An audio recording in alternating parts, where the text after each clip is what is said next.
சாய் பக்தர்களுக்கு என் அன்பு வணக்கங்கள். ஓம் சாய்ராம்.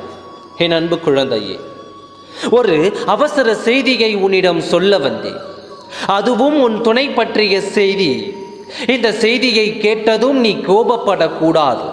நிதானமாக அப்பா சொல்வதை புரியும்படி கவனமாக கேள். இன்று உன் துணை ஒரு பெண்ணிடம் சண்டை போட்டார்.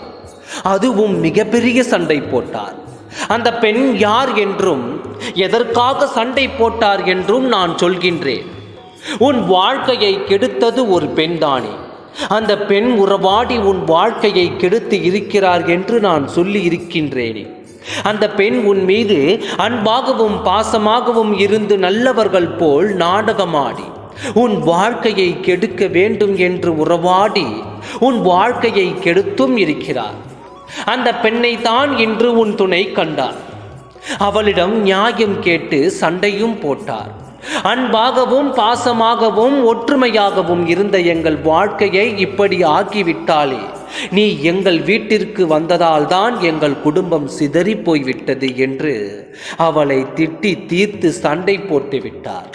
நியாயம் யாரிடம் கேட்கிறது? நியாயம் இல்லாதவர்களிடம் நியாயம் கேட்டால் அவர்களுக்கு நியாயத்தை பற்றி என்ன தெரியும்? உன் துணை மனதில் இருக்கும் ஆதங்கத்தால் அந்த பெண்ணிடம் சண்டை போட்டு திட்டி தீர்த்து விட்டாள். இதிலிருந்து உனக்கு என்ன தெரிகிறது? உன் வாழ்க்கையை கெடுத்தது அந்த பெண் என்று உன் துணைக்கும் தெரிந்து உன் துணையின் மனதில் உன் நினைவுகள் இருப்பதால் தான் இன்று அந்த பெண்ணை பார்த்து சண்டை போட்டிருக்கிறார். என் உறவை கெடுத்தது நீதானே என்று அவளை திட்டி தீர்த்தும் இருக்கிறார்.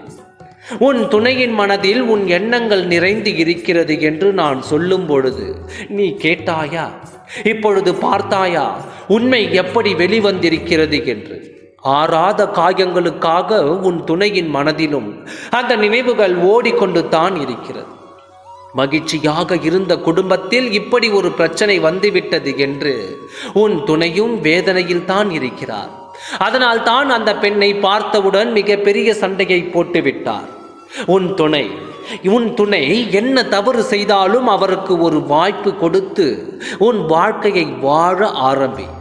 மனதில் இருக்கும் கசப்பான எண்ணங்களை தூக்கி எறிந்துவிட்டு மகிழ்ச்சியான எண்ணங்களை மனதில் வைத்து கொண்டு உன் துணைக்கு மறுபடியும் ஒரு வாய்ப்பு கொடுத்து உன் துணையை நீ ஏற்றுக்கொள்.